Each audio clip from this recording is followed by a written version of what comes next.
Hey kids, it's Old Man Shouting at Clouds, and now with others too. Chatting about the CFL is what they're going to do. Some have no contacts and others have no clues. Everyone will tell us all their quirky football views. Hear what Old Man and others know.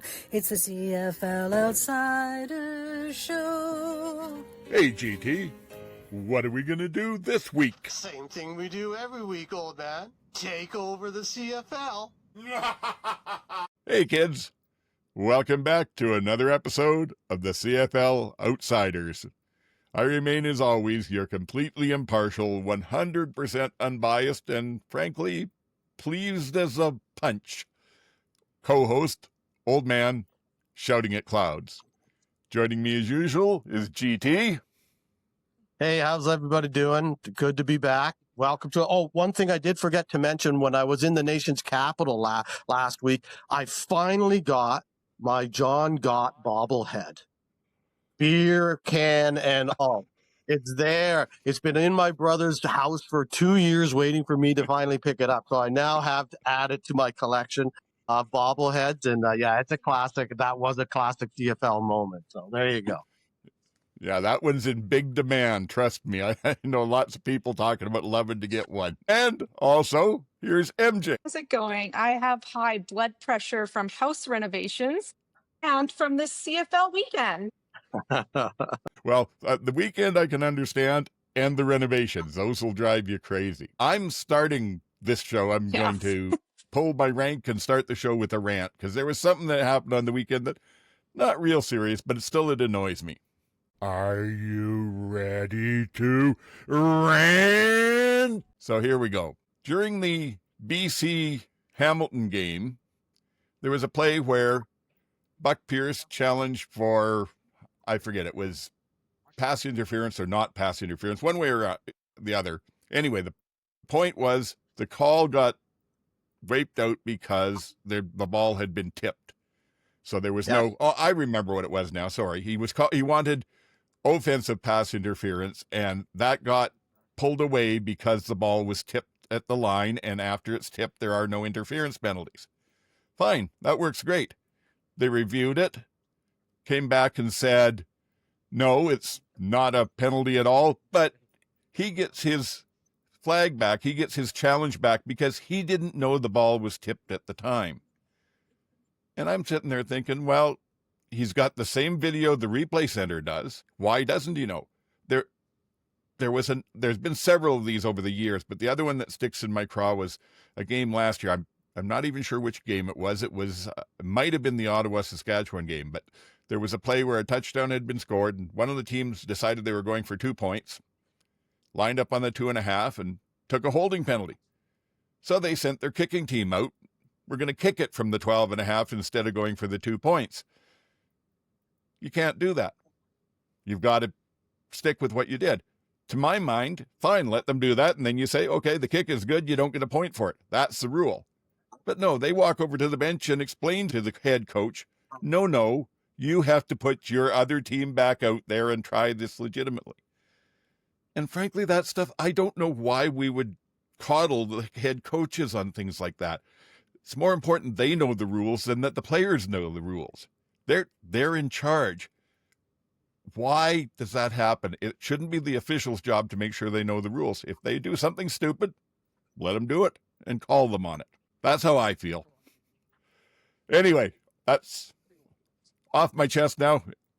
Any thoughts on it, or do we just move on? I thought you were going a completely different direction, so I'm okay with that.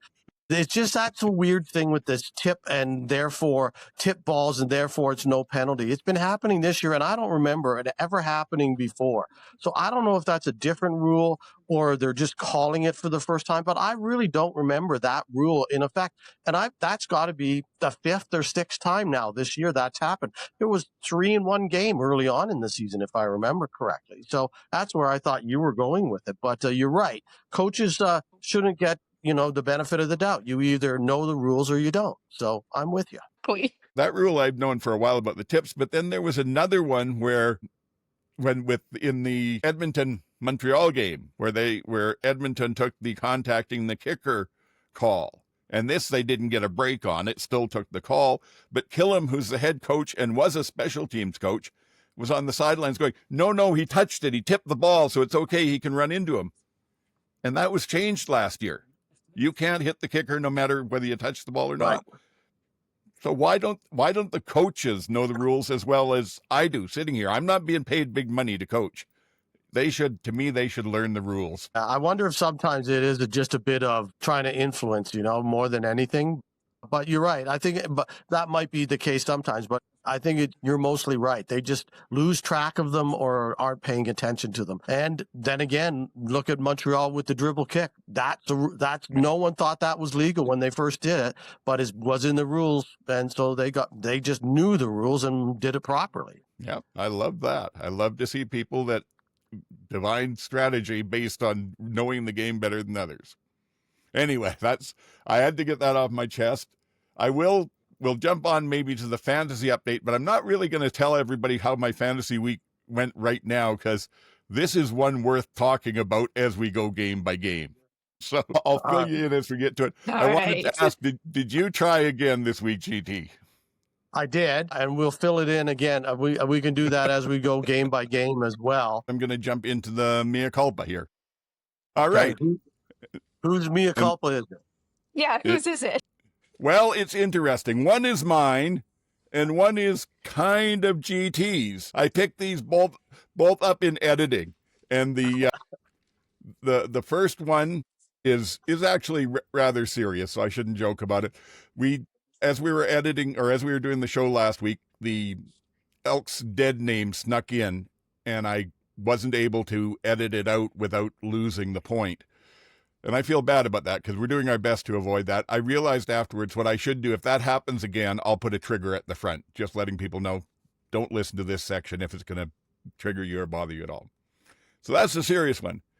But the other one was last week, GT, you were talking about the Ottawa fans, and I think you said, you didn't want to be too harsh on them on a national broadcast and all that.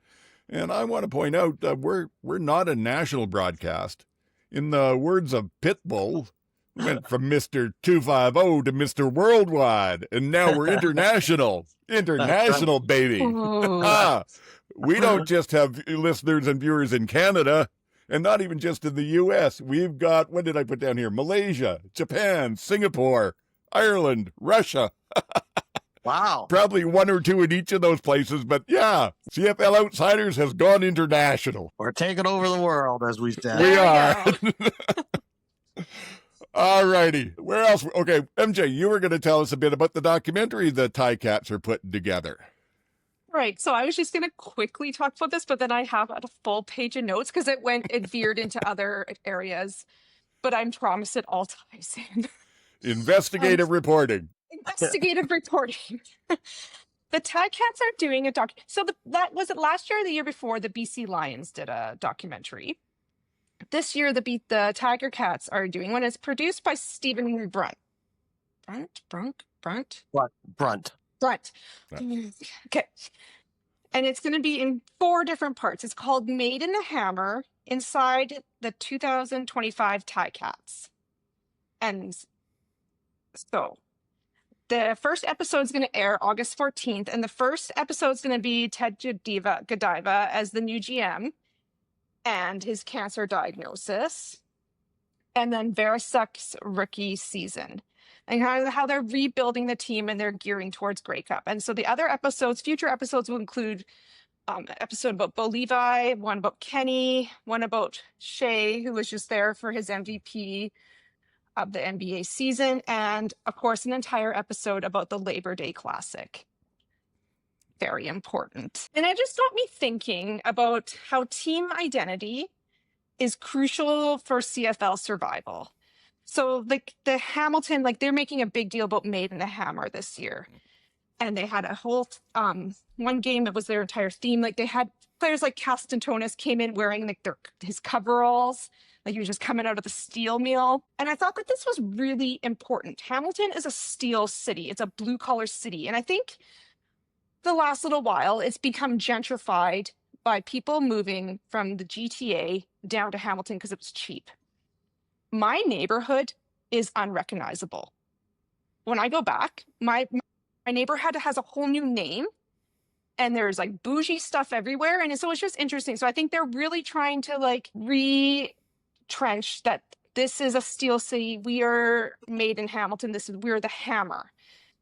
And I think it's really vital for teams to have a kind of identity like this if they want any future in the CFL. You need to you're not going to just have fan base. If winning Grey Cups got you a loyal fan base, the Argos would be packed all the time. And they're not. So like some things I wrote down is like the Calgary Stampeders. I think they got away from their rodeo cowboy stuff, and I think it showed. So this year they brought back the Stampede Bowl, and they made a big splash vote, and it was a huge hit. You're called the Stampeders. You should be lean into your name, lean into the culture of your city. And I think that's going to be really critical for them. Like, a Grey Cup host city should be terrified if the Calgary is in the final because of all the rodeo stuff that's going to come to your city. You should be worried about that. Great. Yes, this is what we live for. The Alouettes have really done a great job at tapping into Francophone culture. You may not like the air horns. They are Francophone football culture. They're leaning in. Like, bands be damned. It's going to happen. The Riders, it just... They've created, I don't even know if it's an identity of Regina or the province over, but they've created a whole monster. And like everyone knows what a watermelon head is. Like in Edmonton, I think they are struggling because the old name, like the old team, like they just built a culture around we just win. Like Edmonton's called the City of Champions. And you're not going to keep a loyal fan base if you're not winning. So the Oilers, what they've done is they've gotten away from the City of Champions, and they are really leaned into the Oilers name and they have like, this is oil country, and there's an oil derrick that the players skate out under, and everywhere in the city is oil country. And they've really leaned into that identity. And there's certain teams, if they're going to build a culture, they need to have an identity like this. And so to bring it all back, this is what the Ticats are doing. Part of this is I think this documentary is to really cement an identity and cement a loyal fan base. Thank you for that. Do you know where we're going to be able to see it? So right now, episode 1 is just for, I believe, season ticket holders. And then August 14th, it's going to be available for everyone. I think they said major platforms. So I'm not quite sure I don't know what that means. I couldn't actually find out where. Maybe we'll have to do some follow-up and let people know next week. Yeah. Okay. Yeah. No, I like that, and I agree with what you say. It's one of the things that I think to some extent Toronto has struggled with is that it seems like it's easier to build your base in a football team with a place that's got a strong working class identity, and Toronto just doesn't have that. It's one of the things that's really impressed me about Ottawa over the years, by the way. Ottawa's a government town. It doesn't strike you as something that should be a football town, but those fans there are, they're getting shell-shocked and fatigued now, but they have a fantastic fan base there for a team in a city that I wouldn't have thought it would work. I have like a note that they really have leaned into the like lumberjack voyageur type identity. And that's really a historical thing. So you just got to pick something and really that's geographically relevant and just lean in. Yeah, these documentary series have been pretty popular over the last little while, so I'm looking forward to this one as well. I think the Red Black started it actually a few years ago where they did the whole draft thing from the beginning where they did an episode every week on their website. Behind the R, I think it was, if I remember correctly. And it was really good, and they followed it through. And BC has done a pretty good job as well, including what we talked about earlier in the year on their site. They haven't been outside of their websites, but they've been very good. So I'm looking forward to see where this ends up being broadcast because that's important too for reach. And it's one of the disappointments that I found with the Andrew Harris thing was that documentary was you couldn't find it. It was hard to find. I still haven't seen it, because every time I go look for it, it seems to be behind some kind of paywall, And if it's behind a paywall, it just eliminates all those great things that you just talked about, MJ. And having, because if you're going to do all that leaning into, you better lean into the fact that it's got to be available so people can find it. 100%. Yeah, I agree completely. What else? Oh, yes. GT, you were mentioning we've hit the time in the season where we're starting to see some of the vets that didn't make it through training camp re-signing. Yeah, I just want to point out that in our show notes, you have it as noteworthy miss-season signings. And I thought that's maybe one or two of them. That's pretty much what it is. Because it's about this time of year, as you just said, that we see those veterans and players that have been on rosters and sometimes have moved one at the beginning of the year as free agents or late free agency pickups, and then they're just the team moves on and now they're going to bounce around for quite a bit, and it's really happening now a lot. I went through some, and I won't talk about every one of these, but I'll just run through a list quickly of some of the ones that I've seen since August the 5th. So today's the 12th. That gives us 7 days. So in the last 7 days, Toronto cut Kevin Brown. Toronto signed Ryan Sevier and Brendan Kemp, both offensive linemen. Both had been in Saskatchewan at one point, Calgary and Hamilton before that. Hamilton cut Brendan Dozer and signed Kevin Brown. Toronto traded for a running back, Spencer Brown from Edmonton.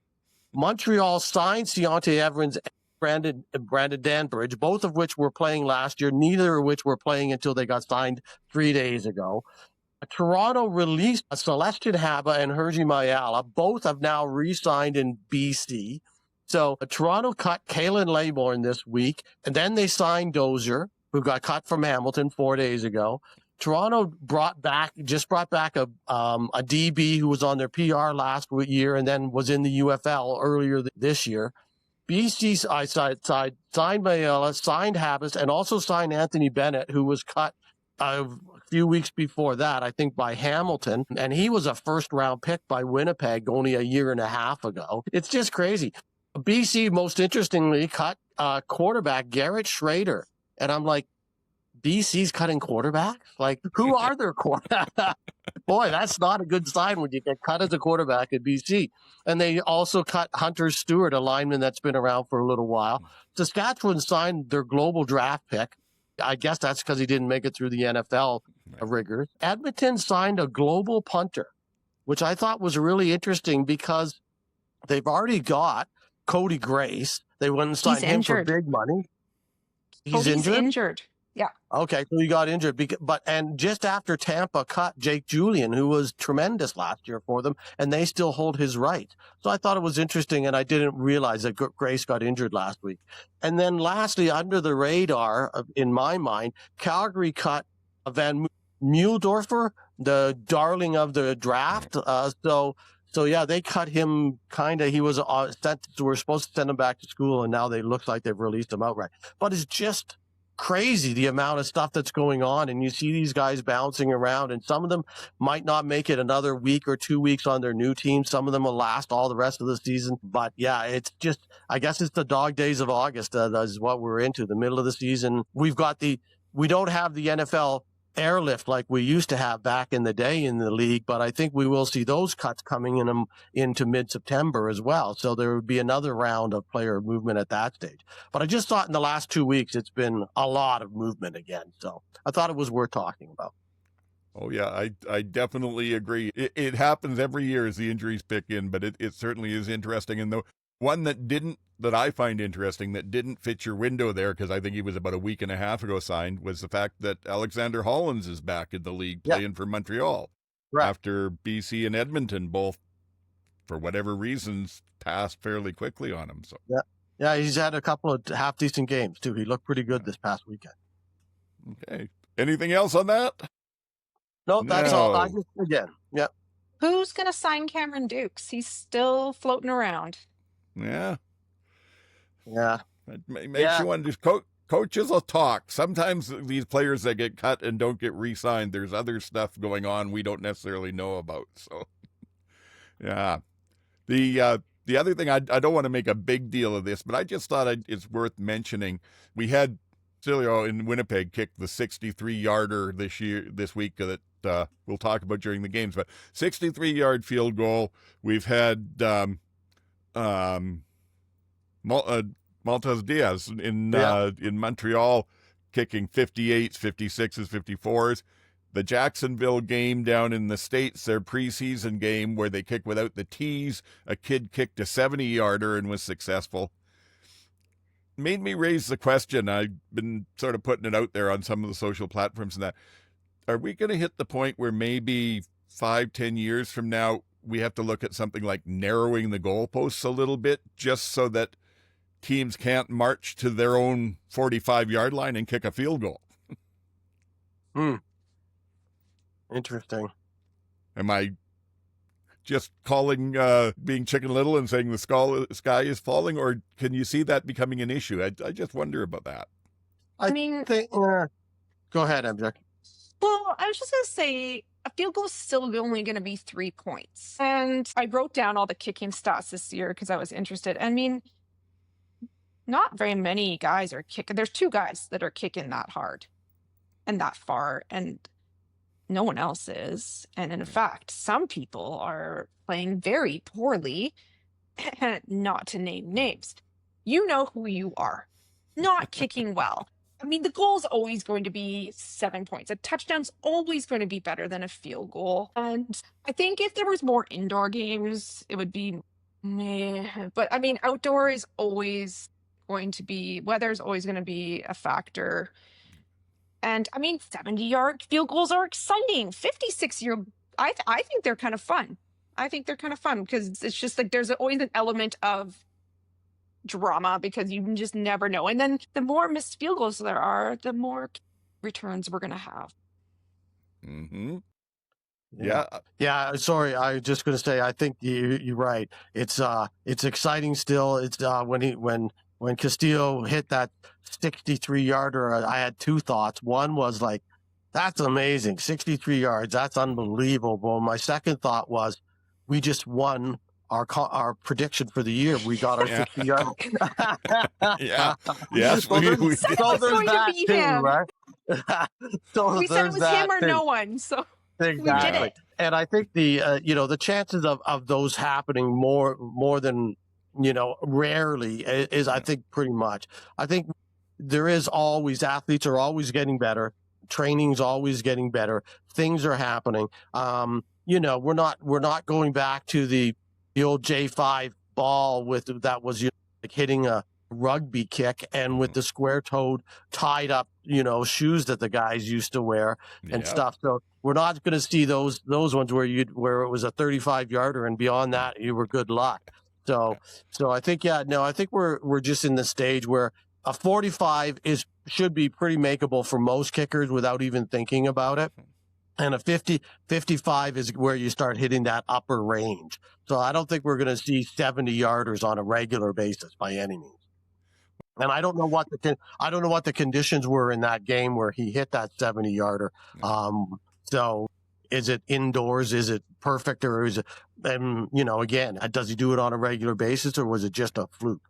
It may have been a fluke. I mean, it's a kid trying out. It's not in regular season, so it doesn't count in their records.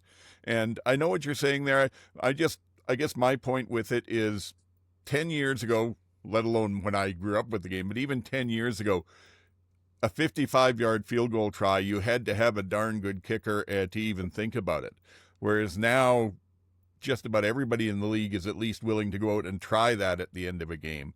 And right now, there's no worry. But if we get to a point where a team drives down and gets a touchdown with 15 seconds left to go up by 2 points, and we're going to win the game, yay, and now they get a return to the 35, and, well, frankly, that 70-yarder means you'd be kicking from the 47-yard line here. So you get 15 yards, and you're in field goal range again. As a fan, that would frustrate me.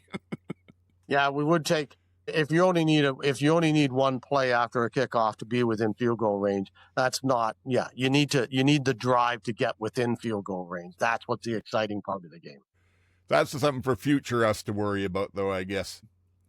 MJ, you were mentioning we've seen half a season of the Pitchcom in use now, and for those folks that may have missed our earlier episode, MJ can describe it better than me, but it's a system that they've started using in the CFL. They've taken from baseball, I believe, to allow the teams to communicate better at practice. Practice and in games. Oh, are they allowed to use it in the game? Okay, I did not realize that. So if you've been watching, perhaps you've noticed there are no big white cardboard signs on the sideline this year, right? I've been watching. There are no big, huge. Nope. So they're using it in games. I had a big speech prepared about how defenses are playing better, but this past weekend has proved me wrong. It was like offensive shoot 'em out. But I think overall, I think we've been talking a lot about defenses scheming better. We talked about this with all the running backs. The defenses are scheming better. The defenses are better. They're coaching better. Maybe part of this is because the defenses are using Pitchcom and the offenses aren't. I thought that I was thinking about. That's why I want to talk about it. Like, maybe this is part of the reason. Yeah, and I can certainly see it helping with the communication. Absolutely. And you look at that like Monsoon Bowl, you're not worried about your big sign blowing away. No, that's true. One less thing for the fans to complain about, then that's a good thing. And like I said, in general, the defense has been pretty good this year. Not that we're not seeing scoring and everything, but the defenses do seem to be playing at a high level, so maybe it's helping. And I'm in favor of that. I mean, Lord knows we give enough rules to the advantage of the offense as it is. Just wait till the kickers get Pitchcom. Yeah. Somehow having the thing in their ear will throw off their balance and they'll start blaming the misses. Yeah. Yeah. Okay. Well, a couple other things. We talked about this before and admitted that none of us really know a lot about it, but it's worth mentioning. Hit the news this week that the CFL has re-entered a officiating partnership with the NFL where they're training officials together. Apparently they've done this in the past, stopped it probably back at COVID, they say 3 or 4 years ago, and it's now entered in this particular year. There's going to be 2 sets of CFL officials go down to work with the NFL officials on training, and I believe they won't be working the game, but they'll be shadowing it during the game from what I've read. So to me, that's not a bad thing. Anything that gets more training to the officials and turns it into a more professional organization, I'm in favor of. That's about all I can say about it, though. Yeah, I think that again, as you said, it was there for a little while. It went away and now it's back. It looks like we're going down there this year. There's no NFL officials coming up here. There was in the previous incarnation, there was a few NFL officials that came up. With the games being relatively different, I can see them talking about best practices, but I can't see them really, going into rules because the rules are just so different. It's like, you got to call that play. Well, no, you can't call that in our game or vice versa, right? So I don't see it being that. When it was first brought up in, I think it was 2016 when they started doing it, there was a lot of talk about, at that time, not enough officials in Canada, and they were expanding the footprint of officials as well. So there was talk that maybe some Americans would start coming up. I don't think that's going to be the case. I'm not sure that still is the case. But certainly, anything, as you said, that helps officials be better. But my only thought on it was like, okay, so we're going down there to learn how to be better officials.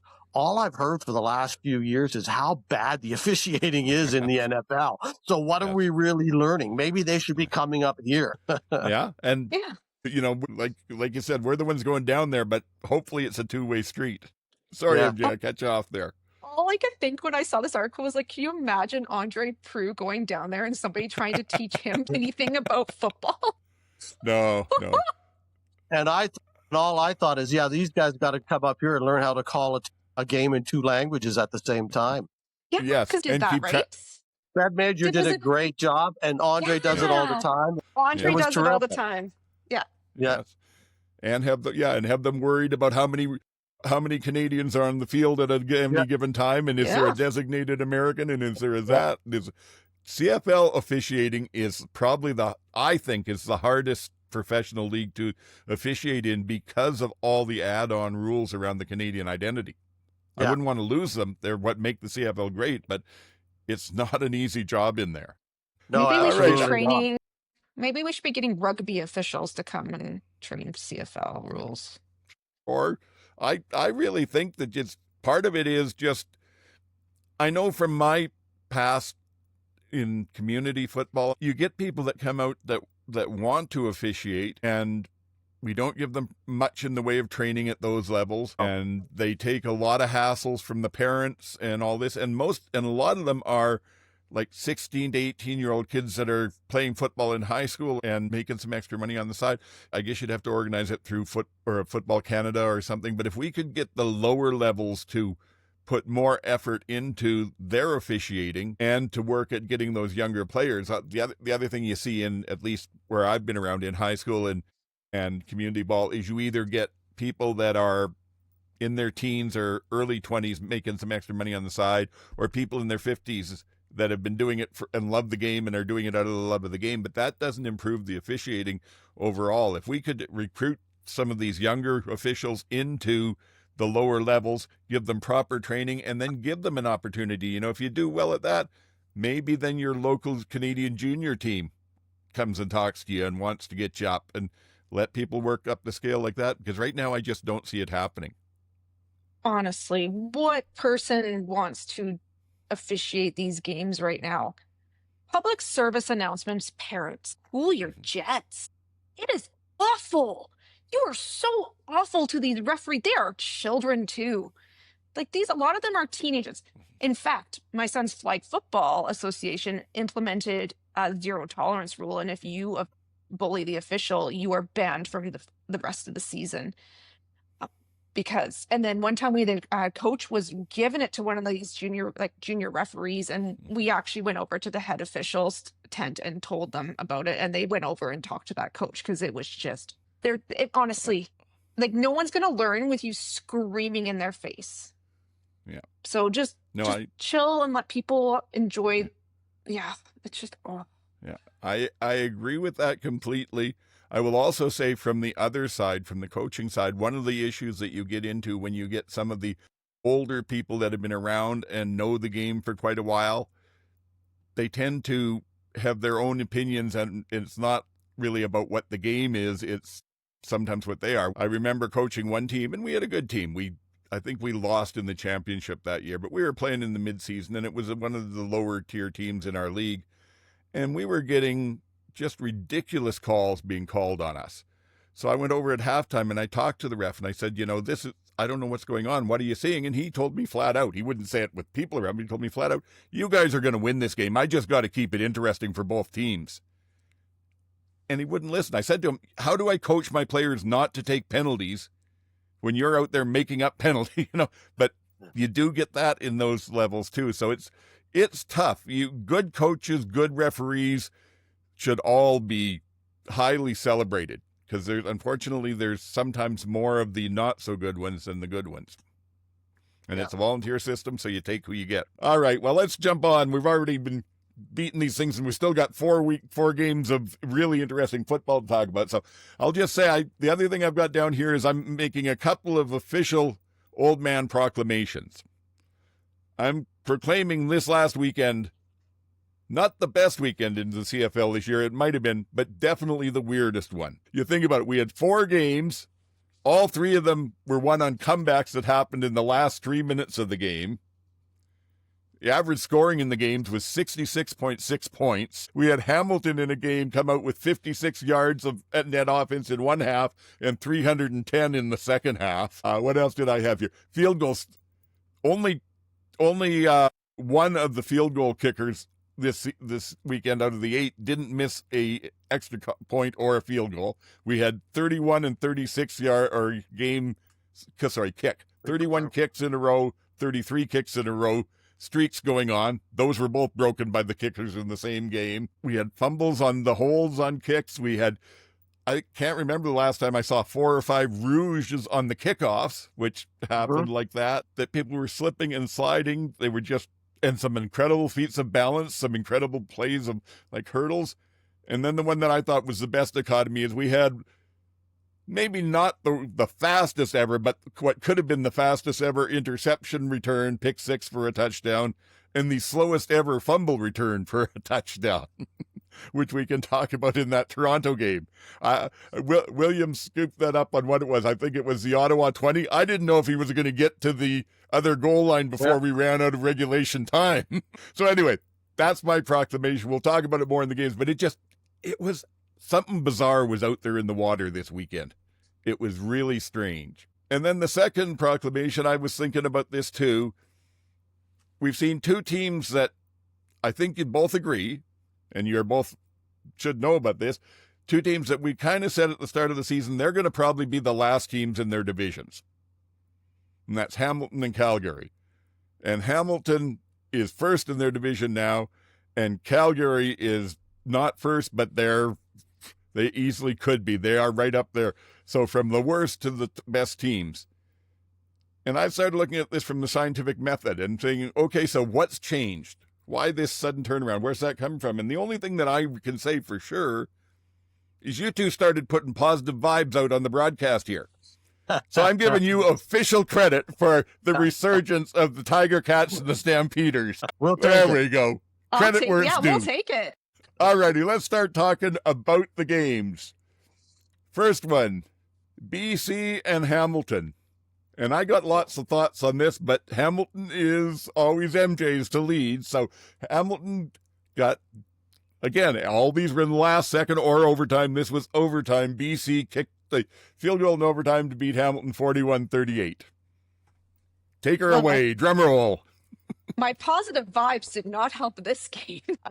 This did not surprise me because of how the game in BC went, and it was very similar. What do I have to say? The tie-cap. This reminds me of the Stamps when, like, Moose, Green, and VA were out injured. This game, Wooden got injured, Castantonis got injured, and Leggio got injured, and actually Jamal Peters. So key players who got injured, and that's the difference. So let's start positive. It was Shea Day. Yes, it was. Sold out crowd. They made a big deal. He talked up the Ticats. He talked up Hamilton. He was wearing that retro jersey. Looked so good. Said how much he loved being from Hamilton. He never says he's from Toronto. He always says he's from Hamilton. And so it was just so nice. So great. I love seeing things like that. Made me happy. Also, guys, did you know, again, that Butler used to play for the Ticats? I've been hearing something about that somewhere. I was just wondering if you knew, because it just seemed like we all had amnesia from the last game and needed to be told again. So I know what you mean. Things obviously slip out of our heads real quick, too. Yeah, I had forgotten completely that until, what was it? I guess, which game here? On Friday night, that Cody and MBT used to play for the other teams. Who would have guessed? Yeah. So my things. It was interesting that Buck didn't challenge that Kenny Lawler pass that was clearly not a catch. I mean, Hamilton did their hurry up, but still, because they gave Bob Dice that one, they're like, Hamilton had scored that touchdown. They're like, JK, pull it back, challenge. Yeah. So it was interesting that didn't happen this week. So I'm not sure if that was an error on, clearly the Bombers, goodness. Clearly the Lions didn't look at that well enough. Yes. You're getting up there with my kind of memory. Yeah. Oh, everyone's switching teams so much. Sign longer contracts. Leggio hit that field goal that went off the upright and then actually through. And I can't remember the last time I saw that. Usually they bang off and out. This one, it through.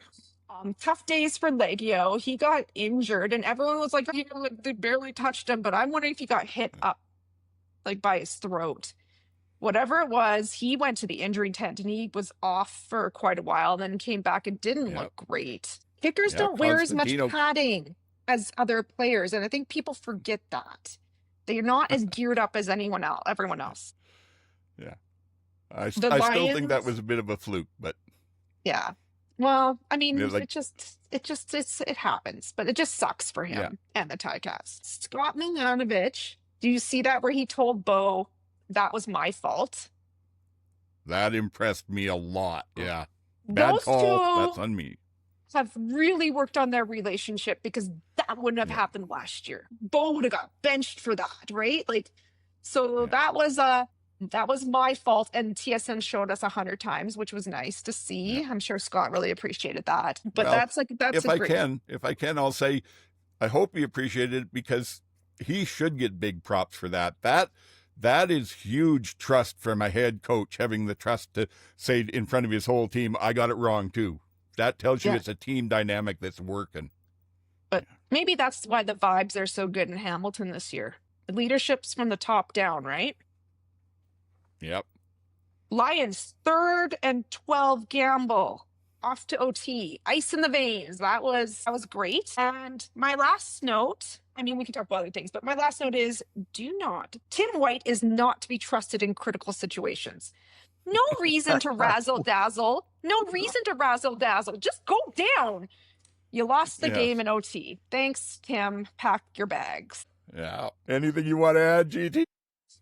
Well, I thought this was actually probably the best game of the weekend because it was so back and forth and no one team ever had a dominating lead. Like in the other games, there was dominating leads and then they just gave them up. But this wasn't the case. It was back and forth from the opening whistle. And I thought it was a really well-played game, especially the second half, obviously, where they just lit it up between both of the teams.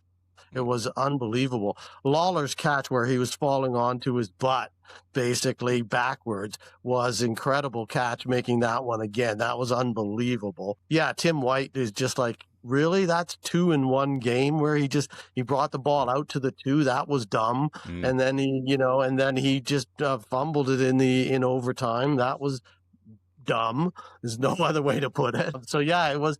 Butler was running hard again, as we said 2 weeks ago. He's having a heck of a year. Yeah, it was just a really good game. When I shut off the recording, I think the last thing I did in my notes was, "That's a good game." I just finished with, "That was a good game." So yeah, it was. I think the best game of the weekend, and the scores proved it. I mean, I thought it was really good. We'll see where both of these teams go going forward. I don't think it hurts Hamilton's. The loss doesn't, because they played well enough. It's not a devastating loss by any means. I think the injuries are more important than the loss itself. To see what happens next. But for BC, it's a bit of a statement. Their defense was able to hold, Hamilton in line. Didn't look terrible like they did 2 weeks ago. So I think it made a bit more of a statement for BC than it did for Hamilton. And now it'll be interesting to see. They've got Montreal coming in, so they could be, maybe get them back into a 500 position. Yeah, it's quite possible.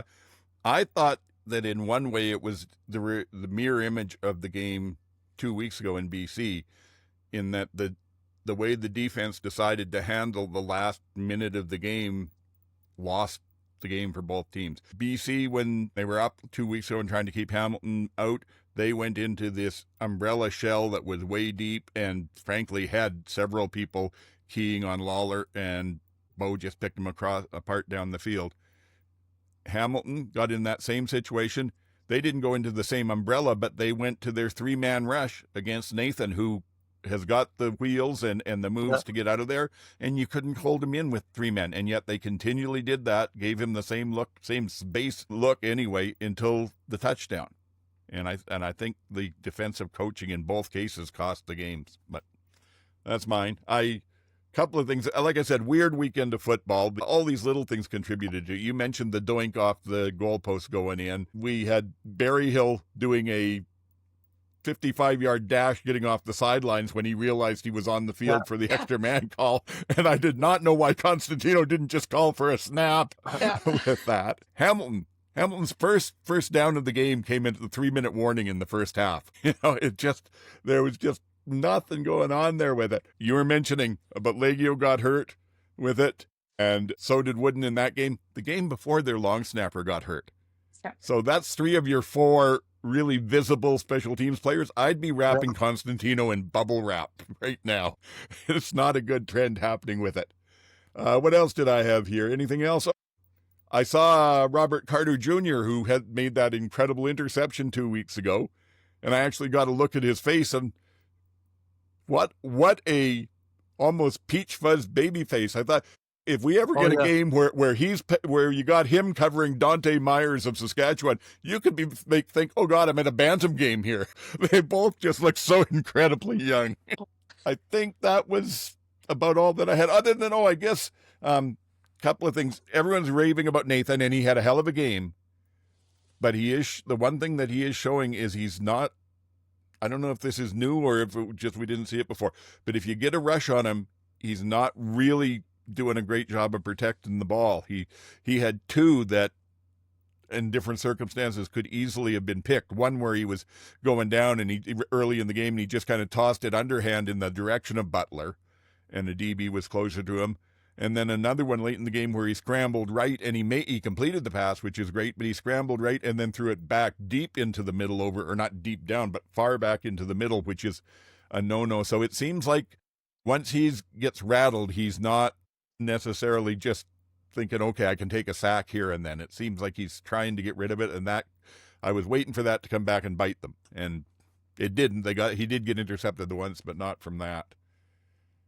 And then the last thing before I talk the fantasy story in this game was once Tim White fumbled the ball in overtime, BC came out and ran 4 or 5, 6 times.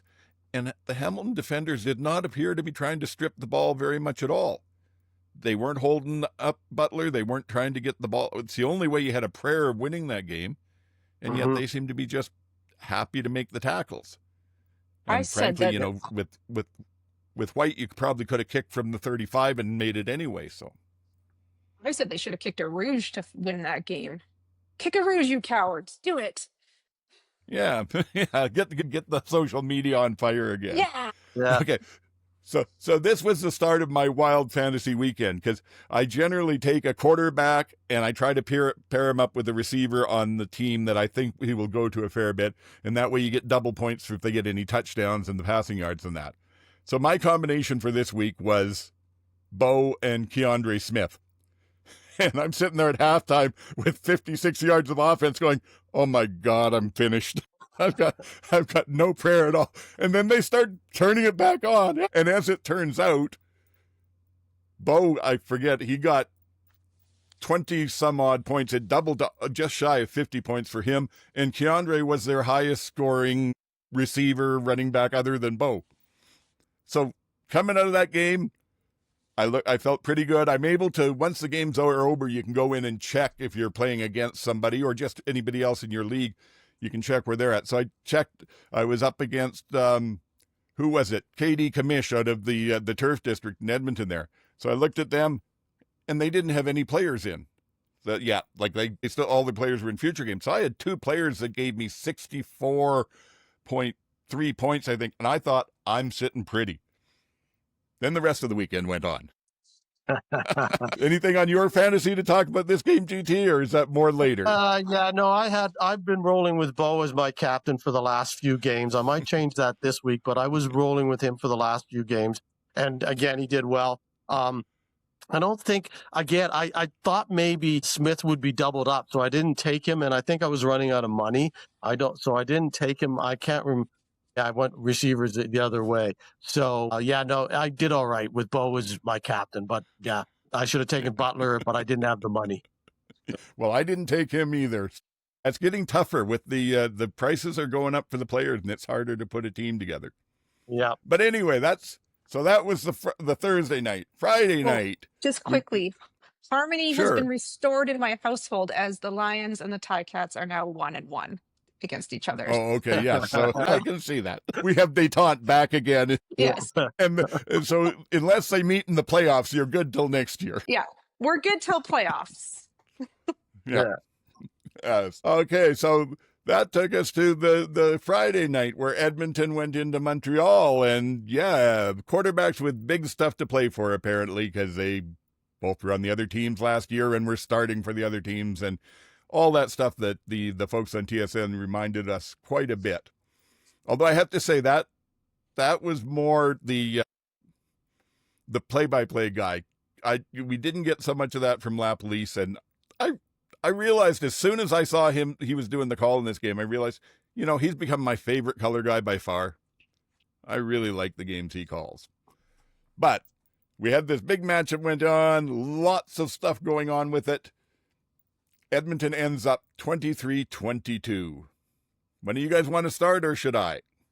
Yeah, I just thought, as I was watching the game, I thought this is a pretty good game. This is kind of entertaining. This is fun. And then the ending of it was wow, we got another close game after last night. That's great. 2 close games in a row. That's really good. Cody wins. Yay. And then that's kind of how I felt about it. And then I went back and listened to my notes today that I'd taken, like recorded as I was watching the game. And I was like, that wasn't a good game at all. It was just exciting at the end. It was really a bad game. It wasn't a good game at all. It was just close at the end. Edmonton didn't win that game. Montreal lost it.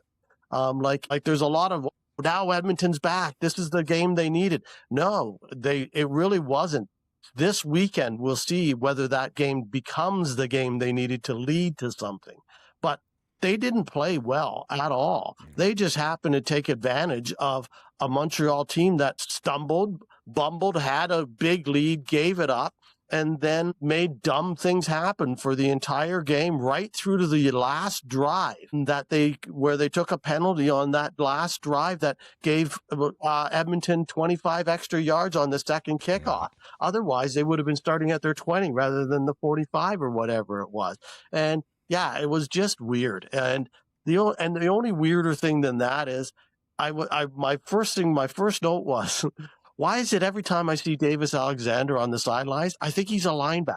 The man is huge at quarterback. He is, and he's not just like, he's big, wide, thick. He's got a neck like a bull. He looks like Adam Bighill. He's huge. And I'm thinking, that guy can't be a quarterback, But anyways, that was the weirdest part of the whole game. Yeah, I can't disagree with anything you say there. It was a game that was a lot of fun to watch. But yeah, in some ways, the way you described it there made me realize that I kind of felt the same way. And this is a completely unrelated story, but from way back in my past, way back when the dinosaurs roamed and I was just getting started in my career, I started out working as a broadcast engineer in radio. And one of the duties that I had, that's how I ended up working the Riders games for 4 years, that made me so happy and really solidified me as a fan. But before that, I'm out in Brandon and I'm working, and we do this, the radio show does this singing competition at one of the local bars. It's country music. So for 4 weeks, we go in, 3 people come up on stage, they sing 2 or 3 songs, we record it all, they pick a winner, and then at the end of the 4 weeks, they all go into competition against each other. And we're in there the one night, and it hasn't been a good few weeks of it. We're not getting anybody good.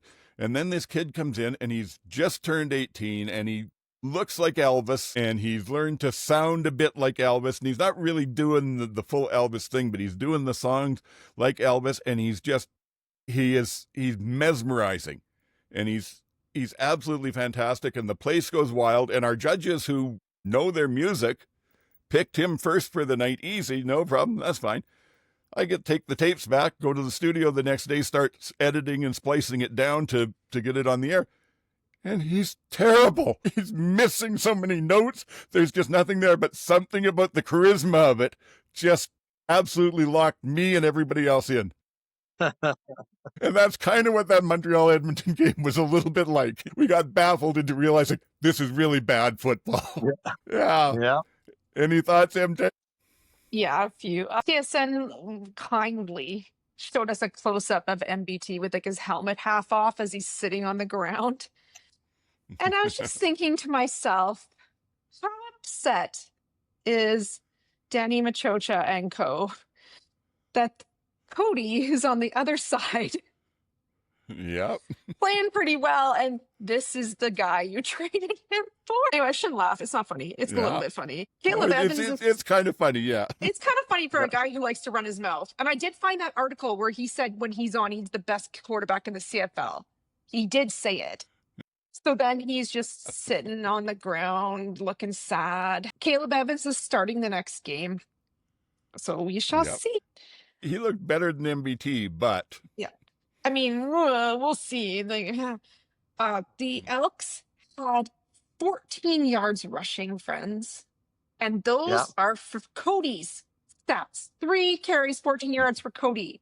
Rankin, 5 carries, 0 yards. Leak, 1 carry, 0 yards. 0. Yes. Julian, But they did get Rankin in the passing game. yes, he had Yeah. 88 yards passing, so maybe that's where he's going to move Yeah, out and a to. TD, didn't he, I think? Yes. Yes. And then there was some redemption for Julian Grant. He redeemed himself in that game. He's lucky Cody trusts him because I don't know if any Elks fans trust him. Yep. So Yeah.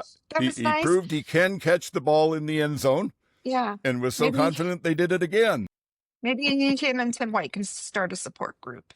And then Yeah. Cody came in and got some revenge on his old team who completely washed their hands of him. So it was nice for him to come in and win that. I guess, yeah, you're right. It was Maltos kicked some good field goals.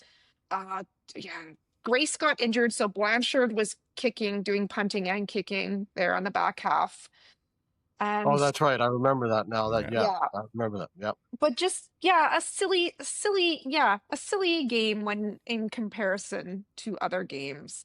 And I guess the Elks eked out a win. We'll see how that goes going forward. It wasn't so much great defenses or offenses. It was just whoever sort of messed up the least with it. And yeah, like you said, Caleb Evans came in. He definitely was better than MBT, but did not look great. I couldn't understand why the Elk were putting back one punt returner all game, because Montreal was just kicking away from him, and he never got to the ball to return any of them. Once I saw their strategy, I would have had 2 of them back there for all of it, but the punts were all rolling off the sidelines before he could even get there.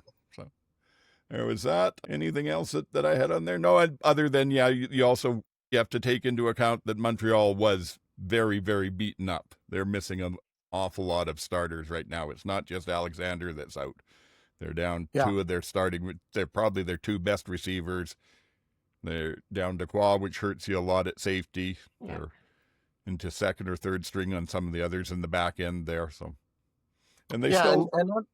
And Edmonton still gave up 6 sacks. They did not have a tremendous. Their offensive line is still having major issues. And Cody won. I give him credit for the win, but it wasn't like he set the world on fire. He had the drive at the end of the game, as I say, that was aided by a 25-yard extra that he might not have had. If he didn't have that, I'm not sure that drive would have happened. So they won the game, as I said, but I wouldn't build much into it. I don't think that's a statement win for Edmonton. If they win again this weekend, and they're in luck because they're playing Toronto, who looks like they're just falling on top of themselves. So who knows what that's going to happen. Yeah. But if they win that one, then maybe, okay, they're on a bit of a roll. Finally, the confidence is there. But if Toronto comes in and blows them out, or even wins by 10 points, then Edmonton's right back to being, oh my God, the world's falling apart again. So so I'm not sure that they've got over that hump yet. Yes, I think that covers it fairly well. And as far as the ongoing saga of my fantasy journey for the weekend, the only one I had in this game was Sean Thomas Erlington, because I could get a starting running back at a price I could still afford. I knew I wasn't going to get much out of him. I think I got about 4.5 points. I probably would have got 2 or 3 more, but he got injured at halftime or near halftime, so they didn't end up using him.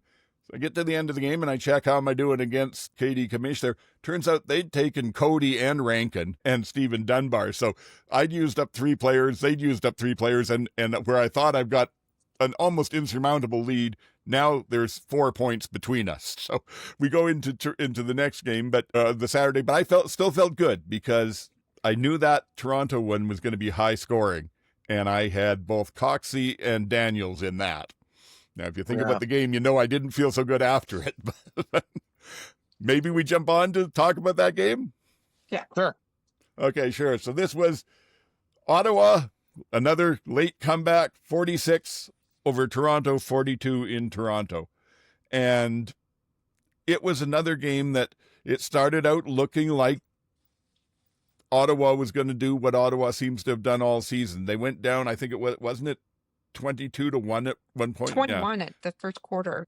Yeah. So, and it just looked like the Argos were going to walk away with it, including what I talked about. Brown was scrambling, got across the line of scrimmage, bit of a run, fumbled it. And it's, is it Jordan Williams? I think it's Jordan Williams. Yeah. Yeah. Scoops it up. He's about 350-pound defensive lineman. And somehow he gets enough of a lead on everybody that he returns it for a touchdown. And to me, it was the funniest thing that I've ever seen, because it looked like he was definitely going as fast as he could. The only people who had any chance to get near him were offensive linemen. So it was the fast or the slowest high-speed chase you'll see in CFL history. Yeah. But a great play on their part, and that's what put them up to that 22. And then Ottawa came back into it, and they just started chipping away at it here and there, chunking away at stuff, getting a little bit here, a little bit there, getting some field goals in where they needed to, manage to keep themselves in it all the way through. And we talked last week about the fact that Hardy was maybe not playing. And in fact, we talked amongst us afterwards that the practice list showed him that he did not participate all game. And suddenly he's in there and scores, I think, 2 touchdowns for them. So, yeah, it was a different kind of game and another exciting one. Who wants to say anything else?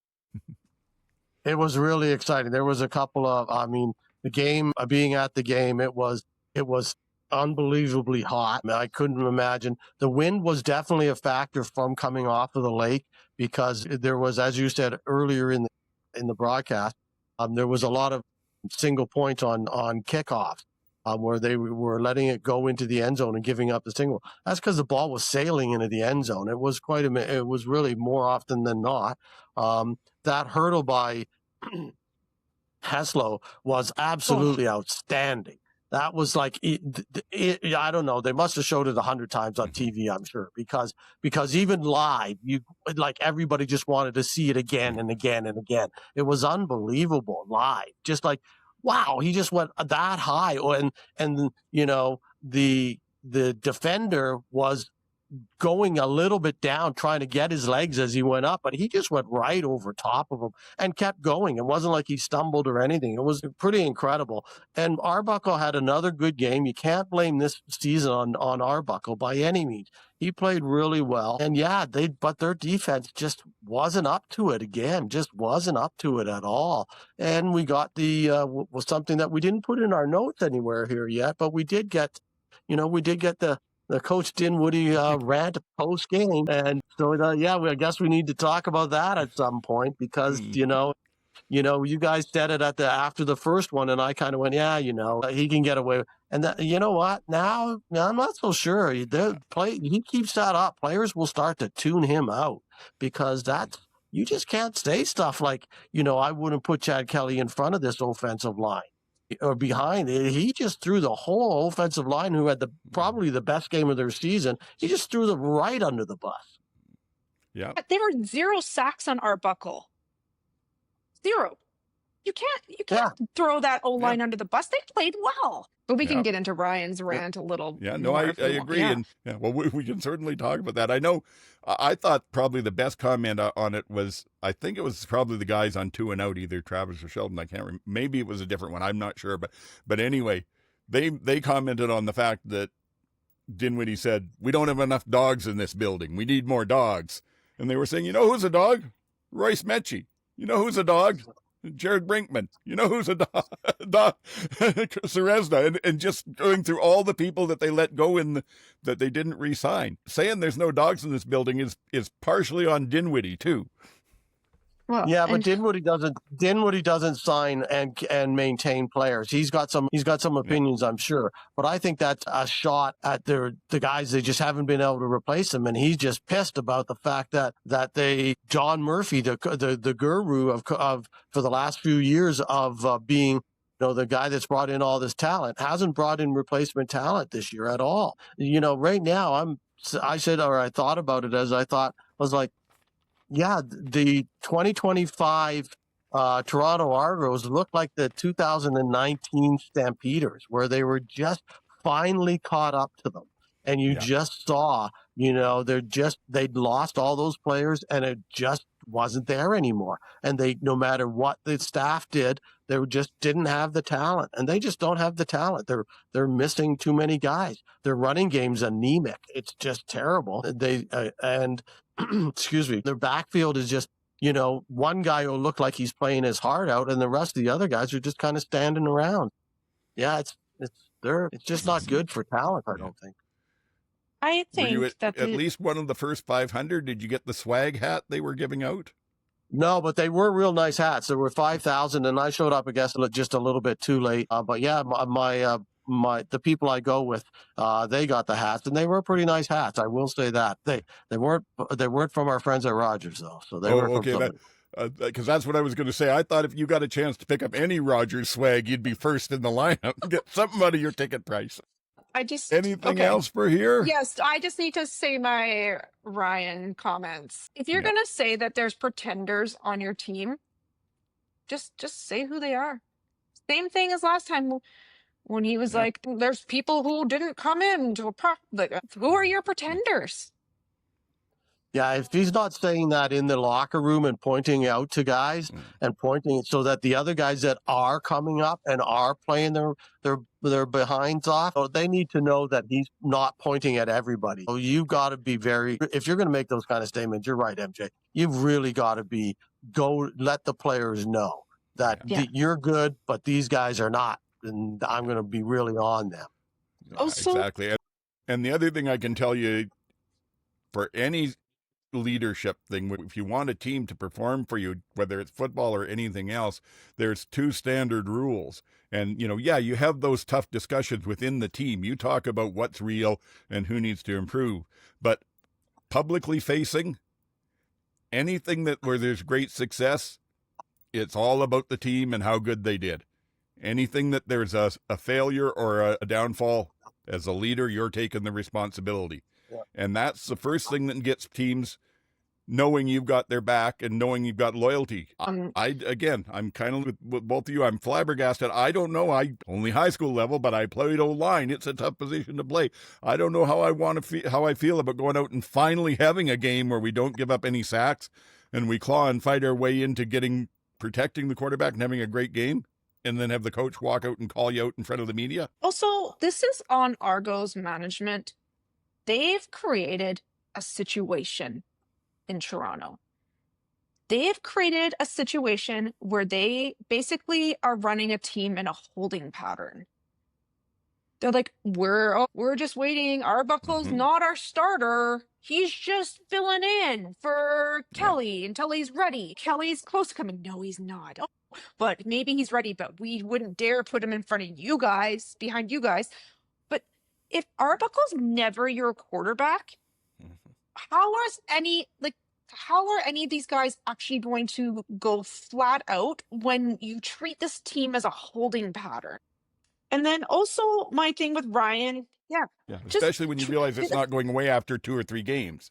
This is Arbuckle's team until it isn't, and treat it as such. But BC had this drama with Rourke and VA last year. Same kind of thing, different, but kind of the same. And also Ryan, I think the measure of a coach is how you coach when things are bad. When things aren't going well, how do you coach? Do you call out all your players in press conferences, or are you Scott saying that was my mistake on that call in front of your whole team to your quarterback? And 2 very different styles of play. Who would you rather play for? Yeah, I think Ryan Dinwiddie is probably one of the best strategic coaches. He'll figure out how to win games with what he's got. But I'm not in the locker room, so I can't say for sure, but he doesn't strike me as a great people's coach, as a great leadership coach. He's technical. He's the person that back in business we would have referred to as a spreadsheet manager. He knows what he wants to do, and he's got it all figured out, and it's everything good. The only thing that gets in the way is these silly humans that have to do what he wants them to do, and he can't figure out why they're not. So we'll see. But anyway, enough beating up on Coach Dinwiddie. My fantasy journey continued here because, like I said, I had DeMonte Coxey and Daniels in this game, and I thought I've checked. They've gotten at least 6 or 7 passes and a good amount of yardage every game out of the last 7, I think. And somehow they both play on the boundary, and Dinwiddie playing the calls, and Arbuckle as the quarterback forgets the boundary side exists until the fourth quarter of the game. I think there was one pass to them up until then, and at the end they ended up between them with I think 5 or 6 catches for about 50 yards. The only thing that salvaged it for me was there was one play where Daniels came way across from the boundary side and ended up in the field side, and they threw him a touchdown there. At this point now, the last game is just started, so I can see what's going on. I can't see what our final points are going to be, but I realize I'm up about 30 points on KD Commish. I've got the Calgary defense left and Mills, and he's got Mills and Tavon Jones and Dominic Rhymes with about 30 points different. So that was, again, added a lot of entertainment to my afternoon game because I could, in my mind, sort of mentally be calculating points. Are they getting close? Are they not getting close? I don't know. But we'll talk about that with the last game here. Other than that, and the fact that, oh, sorry. Go ahead, GT. I was just going to say, because you brought up Coxey and the fact that and a few people have talked about the fact that he didn't get targeted at all. He was definitely favoring his right arm when he came out. When I saw him and I leaned over to the guys I was with and said, he's not right. He's out running there and he's a decoy. They were using him as a decoy more than anything because he's not. He would, like, his shoulder was like this. Mm-hmm. Coming back to the huddle several times. Like, he was not square at all as he came back. There was one where I thought he was going to head off to the sidelines, but then he was also not only was his shoulder out on that one, he was limping. And I was like, yeah, he's not right at all. And I think they were just using him as a decoy. And then on that last ball, he just couldn't get there. That, the last one that they threw him deep, that they were hoping for that ball, he just couldn't get there. So I'm not sure if he's what their injury reports are saying this week. It'd be interesting to see whether they're just hiding him, again, and running him out there as a decoy. But he wasn't right, and I think that's a large reason that he wasn't targeted. Okay, good. That's important to know for this weekend. Thank you for that. Yeah. The only other thing that I really had from this, though, was the fact that Ottawa's been all over the place, but I was really impressed with Brown in this one. He looked Wouldn't you like to have him as your? Wouldn't you like to have had him as your captain? Can you imagine? Yes. And I'd love to see him do that consistently. He had such a great game. I was so happy for him. Wow. Yeah. Me too. And that's the thing is, I'd love to take him as my captain next week, but they're playing Winnipeg, and I just don't know. He may blow up again. He may not. So we'll find out. I don't have to worry about that for 2 days. Okay, so that took us in then to the last one, the afternoon game, the rematch, where it was Winnipeg going back to Calgary. Calgary had beaten up on them in pretty good fashion. And so the question was, could Winnipeg come back and beat them? And the answer was almost. Much closer this time. Winnipeg 27, Calgary 28. There's a Stampeder uniform I see on my screen here. Go ahead, GT. Yeah. Well, we won by 1 point, so I'm wearing my number 1. Hey, yeah. I honestly just thought of that. I did not do this on purpose. Hey, take them when you can get them. Exactly. I didn't think we were going to win that game the way they started. That pretty early, it was pretty bad. They were 2 and out in their first 3 drives. They did not look like they cared. Winnipeg was definitely out muscling them early on in the game. They took a pretty good lead, 17-1, I think it was. And then all of a sudden, VA does what VA's been doing and throws a 70-yard bomb, and Tevin Jones, who I had the wrong receiver because I had Dominic Rhymes in my fantasy instead of Tevin Jones, ends up having a big game, and it just turned that whole game around. Yes, it did. That 78-yard touchdown. Yep. And that was a really great catch. And that was a great catch in traffic, and then he ended up, maintaining his balance and going into the end zone. So yeah, and then they just kind of kept it close. And then in the second half, VA just started launching bombs down the field, and Winnipeg wasn't able to keep up with it. Quite honestly, they just couldn't. That was the thing. That was the difference in the game. They were not able to keep up with those throws that VA was making, and guys were catching. The catch by Philpott along the sidelines was unbelievable. That was a great catch. As I said, I knew that my opponent had Jones there, so I'm busy counting points, figuring anything less than 30, I'm okay. And then suddenly a 78-yard touchdown. Oh, so that's, let's see, 1 for the catch, 8 for the yardage. So I'm already they're halfway where they needed, and I was thinking, I'm toast. And then he gets another one later, but we'll come back to that. Yeah, so this was a pretty entertaining game. Again, I thought it was a good game. It wasn't a great game, but it was like I said earlier, I thought the Edmonton Hamilton game was the best game of the weekend. But this one was as far as well played. This one was still exciting. There's no doubt about it. I mean, the 63-yarder field goal with the wind. It was slightly wind aided. I'm not sure how much, but it was with the wind. And then Rene, after being up and down this year, hit the 40-yarder to finish it off. And yeah, it was well done. And the catch by Brooks in that final drive was an amazing catch as well. And he's been pretty good. I mean, since they moved him from punt and kickoff return, when Reggie got hurt early on, they moved him into the receiving corps.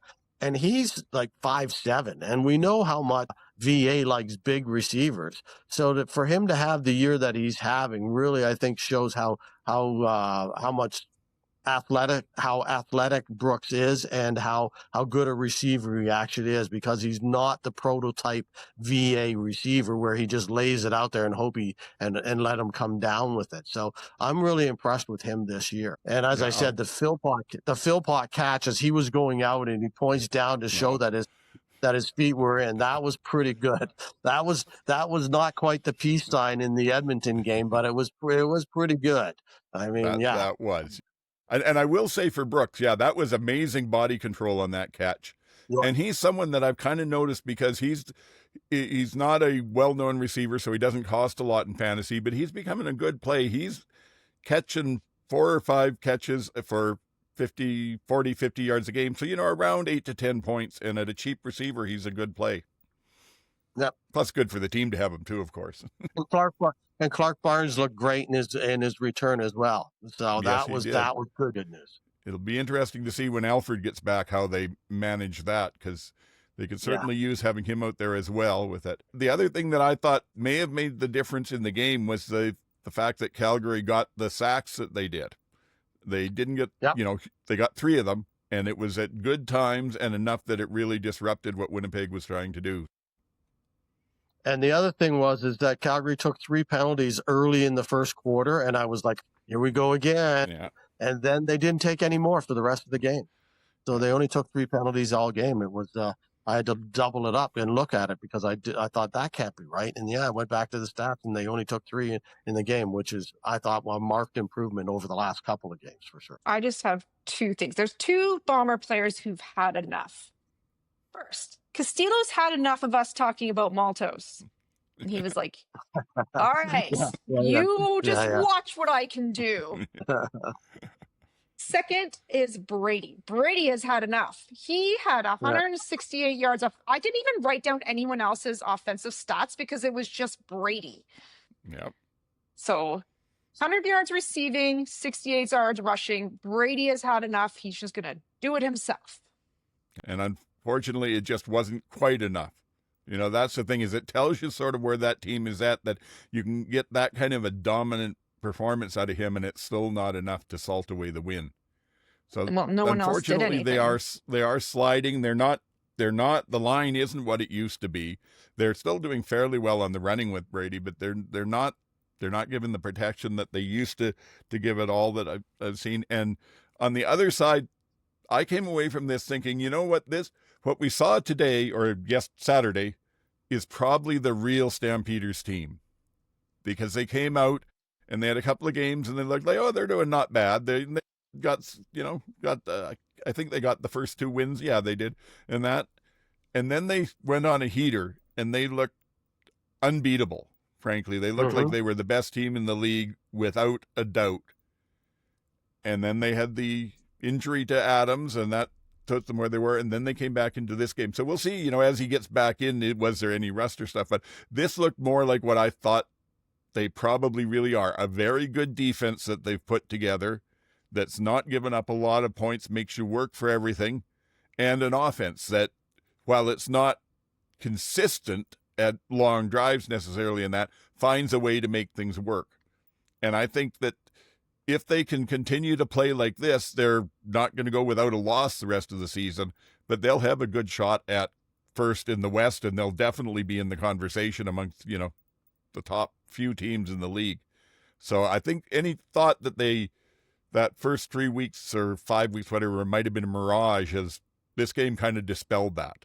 I thought this was very authentic. Yeah, I think that they've solidified into that top tier. They might be number 3 in that top tier because everybody, the league always divides itself into 3 layers. And I think that they have, found themselves in legitimately that 3rd position. And you could even put them in the 2nd position depending on where the other 2 teams are. But yeah, they're definitely in the conversation going forward. It's going to be interesting that, again, they got the Riders after the bye. So that's going to be a real test. Yeah. But the Riders also have Hamilton, then Calgary. So they've got a couple of weeks of testy ones too. So it's not easy for anybody at this stage. Exactly. I think that those 3 teams, I think injuries have taken the others that you might have considered in the top out for now. But those 3 teams, given the injury situation as it sits right now, that the next team that will march out on the field for Saskatchewan, Hamilton, and Calgary, they're completely different teams, but it's almost a coin toss who would beat who on any given day. There's different styles and all, but very good football from all of them. Yes. And they're all our teams. Just, Oh, yeah. Look how that worked out. Yeah. That's right. We are. And not the least bit biased. Like I say, completely unbiased.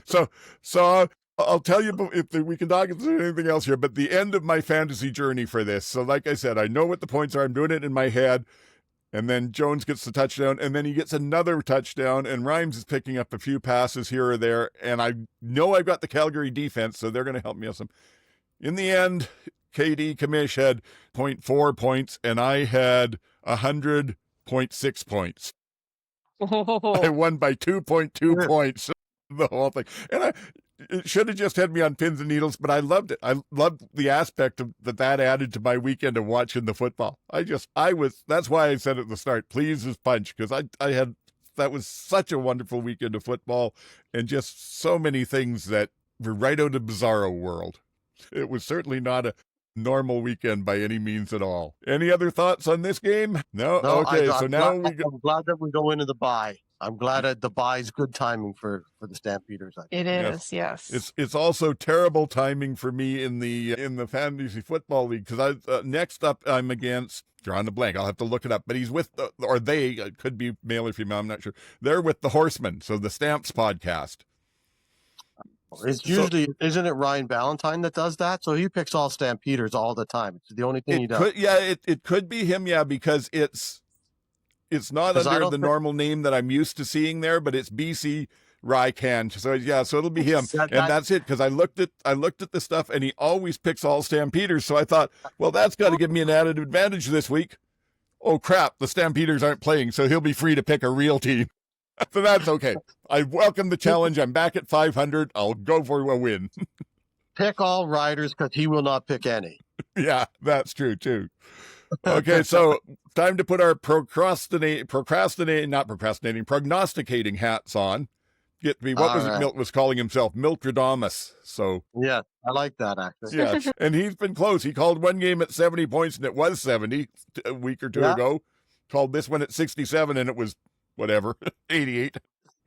Speaking of which, have you guys noticed? Is it just me, or do you think Milt's being kind of adversarial and a little like the grumpy guy and always like I'm going to pick the opposite way of everybody else on the panel. And he's just like, what did he say? Just shut up or something like that the other day. Like it was just, I was like, wow. He and Sanchez are bickering so much. Yeah. I don't know whether they just thought, okay, this works for but it's been quite entertaining. It's been quite entertaining. Yeah. Is it real or is it there for our entertainment? It's kind of like the MBT coming out of the second half with the ice on his elbow. Is it something real or is it, I'm not back in the game? Look, my elbow's... Oh my God. Anyway, going on till time to do the predictions. So we start next week. Right. Ottawa goes into Winnipeg. Anybody want to jump in on this? I'm going with Ottawa because I think Winnipeg's primary issue right now is their secondary. I think VA showed that again. I think Drew Brown loves to sling the ball, and I think he showed that he can do that this past week as well. And then Winnipeg also just lost one of their starting DBs to got injured in that game and had knee surgery and is done for the year. I can't remember who it was, but I just saw that this afternoon. Yeah, who was it? They just posted on their Instagram story that they had surgery. Yeah. Oh, who was it? I can't remember. But it was one of their top DBs. Yeah. So on a secondary that's been kind of leaky already. They've lost a key guy. And also, here's the other thing. I think caught a Toronto off guard and certainly caught me off guard because I said in the stadium was like, what's with Ottawa running the ball? I mean, all of a sudden, Condell's calling running plays for Stanback. So that changes it around too. 17 carries. Yeah, 17 carries, exactly. And that's what they did. That's a large way they got back in the game. So I'm picking Ottawa. I can't believe it, but I am. It's a tough year to do stuff. I just pulled up the injury reports. Terrell Bonds, I'm thinking is the one. No. This turned out so badly for us last week. Winnipeg's just they're being tough for me this year because I don't want to undervalue what they can do, but on the other hand, I don't want to be going on reputation and lose another game that way. So yeah, I think what I've seen of the two teams this week, given the competition they were against and everything, I would still say Ottawa. Yeah, so I'm going there. So how about you, MJ? Well, I picked Winnipeg last week, and look what they did to me. I know it's hard to win at Princess Auto. I get that it's loud there. I get it. But Drew had a great game, and I feel like Ottawa's, like we were talking about, maybe Elks might be getting momentum. I think the Red Blacks have started to get their legs under them, and they're starting to move forward. And I think they have a really good chance here, so I will pick Red Blacks. Okay, so we're all going for them, and I agree with you. The only thing that gets me really scared about Ottawa is they seem like they'll play an absolutely great game and then do something stupid and lose so is Winnipeg, because of it. Though. I don't know. Yeah, that's true too, yeah. Okay, so the next night, Toronto going into Edmonton. Another set, difficult one, and two of the lower, well, at least the lower in the standings teams. I am calling this the Hot Mess Bowl. Yeah, I agree. This is no idea because both the teams are like no idea. These are two locker rooms that are in complete disarray. Yep. For different reasons, but disarray, top to bottom. Yeah. And it's just, I honestly think this is going to come down to the Elks punter status, as sad as that is. So I don't know. I feel like flipping a coin. Okay, well, whilst you do that, I will say everything you said is true. I think being at home might make the difference. To me, neither defense is playing well, so it's probably going to be another high-scoring game. And it's just a matter of can Cody keep the magic going and outscore what the Toronto offense is scoring? Because Toronto's been in at least probably two of the three highest scoring games of the year this year so far. So yeah, they keep scoring a lot, but then not winning. Yeah, that's what I say. So will Cody be able to put up 50 points to to beat the 48 that Toronto puts up against that Edmonton defense. But I'm going to go with the Elk. I am. I think that at home might make the difference. I just, you know what? I don't think at home in Edmonton makes a darn bit of difference. No. I don't think that stadium that stadium's so empty, and I don't think that matters at all. That's just what I feel, and I still think Toronto. I don't think they're a better team, but somehow they feel like they are. So, yeah, but then again, they're not winning. They're just not winning, and I've picked them a few times and I've been wrong. But I'm going to pick them again. I'm going Toronto. Toronto, okay. Do I think Arbuckle is going to play better than Cody? Yeah. Well, the other Coxie valid point that injured? GT made is it's Killam coaching against Dinwiddie. Well, so you've got honestly, a rookie against one's yelling at us, calling players out left, right, and center. People are mad. People are upset. People are packing bags. People are coming in and out. It's messy. And then the Elks are just as messy. But you know what? Tyrell Ford had a really nice interception. And No, he didn't. Well, No, he didn't. It was gifted a ball that never should have been thrown anywhere near that. That's not an interception at all. And he almost dropped it. Yes. He happened to be in the right place for. Is there any other way to be a DB? I think that might give him a little spark. I haven't heard his name all year. Yeah. That's exactly right. So maybe that gift will spark some inspired play from Tyrell. Yeah. It could. Yeah. You know, home field advantages. I mean, both teams are used to playing with nobody watching them except for GT and the 5,000 people that got his hat before him. I will say Elks, but okay. So you're coming Edmonton with me. Both teams. Yeah. Can we pick a tie? Yes. No. Maybe they'll tie. They could be. We're not allowed to pick that, but. Hot mess bowl. I was saying to someone this weekend about that game, I was saying, sometimes as a DB, especially if you're that wide side, that field corner, you can play it. If you get it just right, you can bait the quarterback into thinking he's got someone open and pop it and take it back for a pick six. And that is beautiful DB play. That's not what happened in the game this weekend. He just happened to be standing where McLeod decided to throw the ball. And I think it surprised him so much. That's why he was juggling it. Maybe McLeod saw somebody who looked exactly like Trey and got a little confused. Yeah, could be. Yeah. It's great. So just get a little vibes back, right? Sure. Well, you said this weekend, vibe-based picking, and it's working for you. Vibe-based picking. All right, well, those two first games were really tough to pick, but luckily it gets easier here. We've got Hamilton going into Saskatchewan. Saturday game. I'll start, because it's close enough, I have to pick Sasky. I don't know if they're going to win or not, but just to shut up my brain mate here, I'll pick Sasky. I think I'm watching the injury report for Hamilton, because I think those guys, I mean, if Wooden's out and, and Amos is out and Leggio can't kick, and then it's Saskatchewan in a fairly easy one. If they're all back and stuff, it's then okay. Saskatchewan's bend don't break a defense. Can that hold that Hamilton offense? Yeah, this should be the game of the week for sure. And Hamilton and Saskatchewan's kind of their offense isn't exactly big play offense, right? So it's more work the ball down the field offense.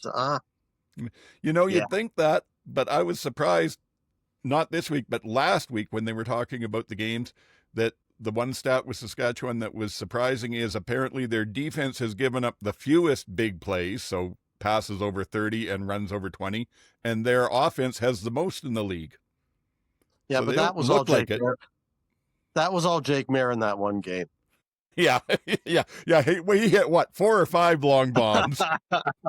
I'm taking Okay. Well, while MJ thinks about it, I'll say No.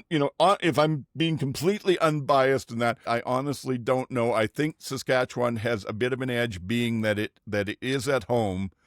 But the question is, will they keep them out of the end zone once they've given up that? If they hold them to field goals, they'll win. And if they play a complete game like they did in Montreal, they should win. But if they get any kind of a lead and then go into that third quarter lull that they've been known to do, Hamilton could easily come back and just take it away from them. So I'm picking it just Saskatchewan, not with a lot of confidence. Here's my worries about Hamilton. Special teams is messy. Wooden's injured.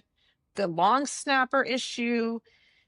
Is Legio okay, or is he still got some issues? Status is unknown. Jamal Peters and Casatonis, they said today that they practiced with the injury rehab unit at practice. Those are two huge pieces of your defense. Yeah. Castantonis anchors that defense, and that defense looks lost without him. 100%. Yes. When he's on the field, it is a completely different game when he's off the field. He is key to that defense. If he's playing, so if he's not playing, and I don't want them to rush him back because I want him to be playing down the stretch. They said it's like, one injury report said it was ankle. The official one says it's his calf. So I'm not quite sure what that means. Bo's going to be upset that they lost in overtime. Trevor's playing well. You guys both pick Saskatchewan? Yep. Okay, well, Steeltown Grit. I will take the Ticats.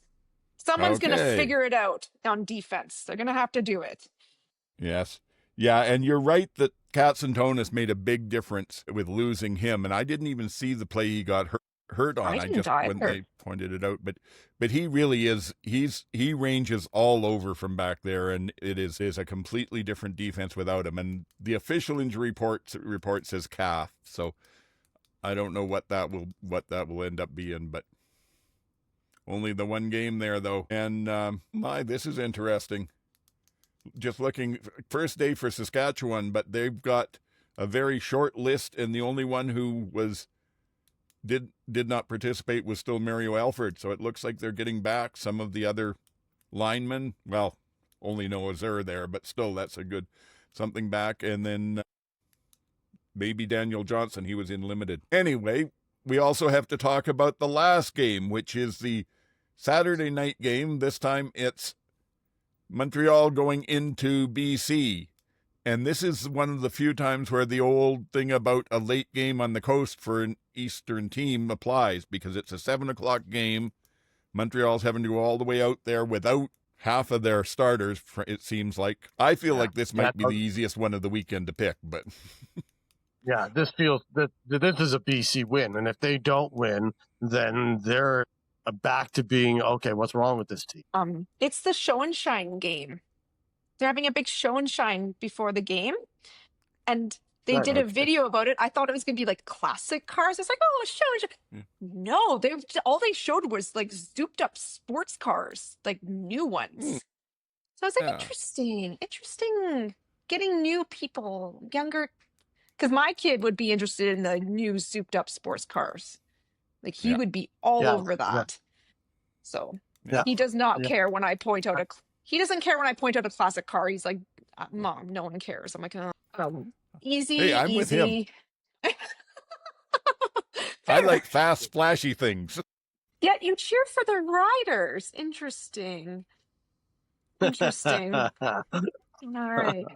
We don't want this to turn into a therapy session here. I don't know we want to delve into it. Show and shine, fast cars, Rourke's in. It's going to be the Lions. Yep. And I'm officially going that way too. I mean, I don't know in this league. When I think back, it's a lot of years are like this, but it does feel like another one of the ones that's just so.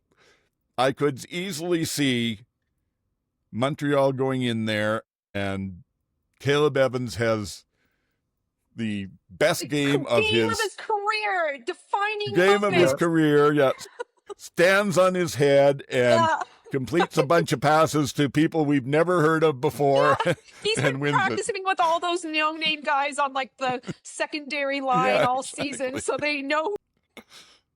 Yeah. No.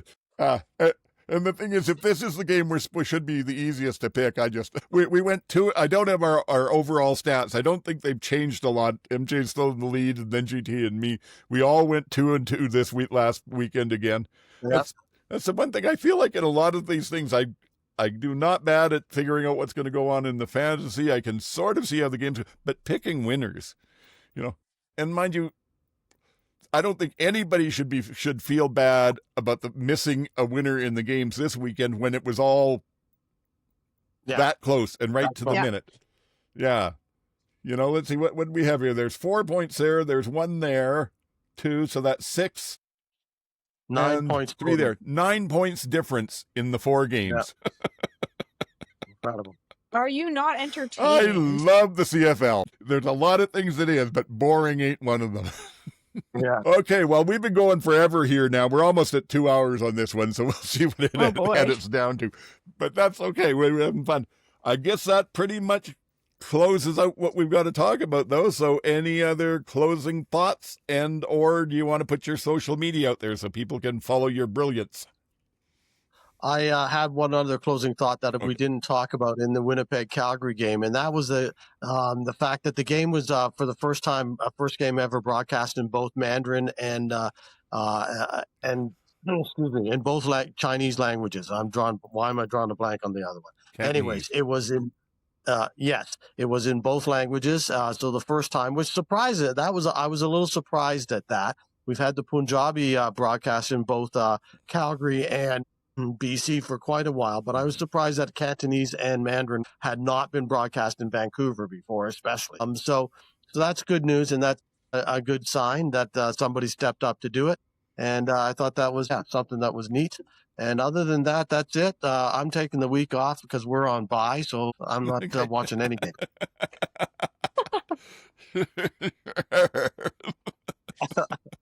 Yes. That's it for me. I'll talk to you guys next week. You can find me, as always, at GT Barnum on Blue Sky. Okay, cool. And thank you for mentioning that about the broadcast. I had forgotten that. I think it's great. And I wonder, I know at one point, I think it was the Elk were doing them in, I believe it was Cree. It was one of the indigenous languages. Do you know, are they still doing that?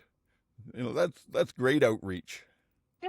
Yes, they've the Edmonton still does it okay. I don't know if that's every game, but I know that they've done them regularly, and I believe Calgary's done them a couple times in some of the indigenous languages as well. Yeah. Love to see that. Hey, MJ. I just got a text from my sister while we were talking. I had sent her. Somebody on Etsy is making coasters for different CFL teams and has like all their little, like the Tie Cat ones are like Oski Wee Wee and Steel Town and a few other ones. And she just got it today, so it was exciting. So if you want a link, somebody on Etsy is doing CFL. They're wooden coasters with like they look very cool, and each team has theirs. So if you want the link, let me know. I will be happy to share it. You can find me at Sports and Plans. Yeah, I'll send it. Yeah. They're really cool. They have a lot of different things. Yeah, email it through to me, and I'll put it in the show notes too. Yeah, I haven't done a lot with them, but I was looking. One of the things, I have some new bling here. I don't know if anyone can see. Oh. Look at that. Fancy. Yeah, and those were hard to find, so I think I ended up looking on Etsy for some of those, and I could find those ones and ones that were in a kind of a beaded ones that were sort of more of an indigenous style that I absolutely loved. But then it turned out trying to actually order it and get it sent to me and everything was a very small shop in the middle of nowhere, and their customer service wasn't great. I'm sure the customer service was good, but they weren't set up to ship to BC. So that's I should probably delete the Etsy app from my phone. I'm on there way too much. Oh, you're contributing to a growing economy. Stimulating the economy. It's what I do. There we go. Yes. Okay, so I guess that's about it for another week. Thank you for dropping in. It's good to see we're actually every week, it seems like you get another 3, 4. We're starting to build this up into some pretty good numbers. And I'm glad you're enjoying it enough to come back and see us again. So please at least hit the like. That's an easy thing to do, whether you're on podcast or YouTube or whatever. An easy thing to do. Hit the like, subscribe on podcast and YouTube, so you can get it wherever you want, and all those numbers get us noticed. They certainly help us, and we'd love to hear your comments. Let us know what you think about what we're doing here.